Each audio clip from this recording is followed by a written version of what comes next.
बिस्मिल्लाहिर्रहमानिर्रहीम। अस्सलाम वालेकुम everyone, welcome back to my YouTube channel the virtual ma'am. आज के इस वीडियो में स्टाइलिस्टिक्स के एक टॉपिक को हम डिस्कस करने वाले हैं, that is how stylistics is related to literary criticism and linguistics and how they are different from each other. काफ़ी स्टूडेंट्स को ये चीज़ बहुत ज़्यादा कंफ्यूजिंग लगती है कि how these three subjects are correlated, यानी कि हम आज के इस वीडियो में देखेंगे stylistics as a interdisciplinary subject, ठीक है, जिसमें हम इन तीन सब्जेक्ट्स के ऊपर बात करेंगे, ठीक है। सो बेसिकली स्टाइलिस्टिक्स क्या है कि हम इसमें किसी भी टेक्स्ट को एनालाइज करते हैं, ठीक है, बट फ्रॉम लिंग्विस्टिक ओरिएंटेशन, ठीक है, यानी कि हम लिंग्विस्टिक एनालिटिकल टूल्स को, मेथड्स को, अप्रोचेस को यूज़ करते हैं और किसी भी लिटरेचर के या नॉन लिटरेचर की किसी भी टेक्स्ट को हम एनालाइज करते हैं, ठीक है।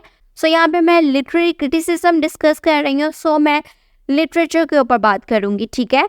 सो आप ये समझ लें कि जो स्टाइलिस्टिक्स है ना, वो एक मीडिएटर का रोल परफॉर्म करता है between literary criticism and linguistics, ठीक है। जैसे कि यहाँ पे आप ये डायग्राम देखें, ठीक है। सो हमारे पास सबसे पहले आ जाता है लिंग्विस्टिक्स, ठीक है, उसके नीचे क्या आता है, language, for example English language. So हम लिंग्विस्टिक्स में लैंग्वेज को देखते हैं, ठीक है। On the other hand literary criticism के नीचे है लिटरेचर, ठीक है, यानी कि हम लिटरेचर को देखते हैं। इन दोनों के दरमियान में आ जाता है स्टाइलिस्टिक्स, यानी कि हम इन दोनों चीज़ों को स्टाइलिस्टिक्स में इनकॉर्पोरेट करते हैं। जैसे कि मैंने आपको बताया, stylistic is the study of style with the help of using language, यानी कि हम लैंग्वेज को यूज़ करते हैं कि how different messages are encoded in the text, ठीक है।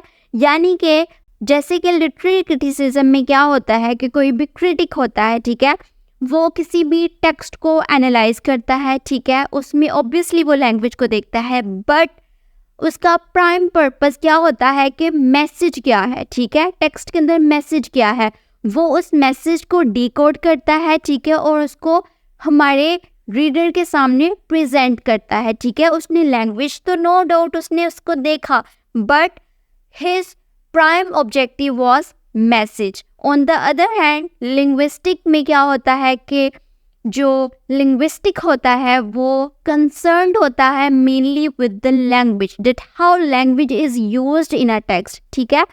वो मैसेज को प्रायोरिटी नहीं देता, ऑब्वियसली वो भी मैसेज देखता है, ठीक है, कि क्या चीज़ है उस टेक्स्ट में, क्या बात क्या हो रही है उसमें, but his prime objective is language, कि लैंग्वेज किस तरीके से यूज़ हुई है उस सर्टेन टेक्स्ट में। अब ये तो हो गई अलग अलग बात कि लिटरेरी क्रिटिसिज्म में क्रिटिक क्या देखता है और लिंग्विस्टिक्स में एक लिंग्विस्टिक क्या देखता है, लेकिन स्टाइलिस्टिक्स क्या है, amalgamation of both these disciplines, linguistics भी और लिटरेरी क्रिटिसिज्म भी, यानी कि ये एक मीडिएटर है between these two distinctive disciplines. So अब स्टाइलिस्टिक्स में क्या होता है, ठीक है, स्टाइलिस्टिक्स में हम लैंग्वेज को एनालाइज करते हैं, ठीक है, यानी कि एक लैंग्वेज यूज़ की है किसी भी राइटर ने, ठीक है, उसको डिफरेंट तरीके से यूज़ किया है, उसमें डिविएशन की हुई हैं, ठीक है, एक अलग अपना उसने स्टाइल यूज़ किया है, ठीक है, और उसके बाद हम लैंग्वेज को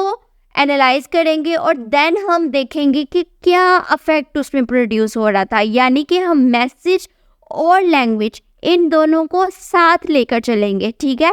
ऐसा नहीं है कि हम सिर्फ मैसेज को देख रहे हैं या फिर लैंग्वेज को देख रहे हैं, नहीं, बल्कि स्टाइलिस्टिक्स में हम लोग दोनों चीज़ों को हैंड एंड हैंड लेकर चलते हैं, ठीक है, यानी कि हम किसी भी एक चीज़ को प्रायोरिटी पर नहीं रखते और किसी भी चीज़ को सेकेंडरी पर नहीं रखते, बल्कि दोनों चीज़ों को हम इक्वल प्रायोरिटी देते हैं, ठीक है, यानी कि लैंग्वेज और मैसेज, हम इन दोनों चीज़ों को साथ लेकर चलते हैं। सो ये था relationship between stylistics, linguistics and literary criticism.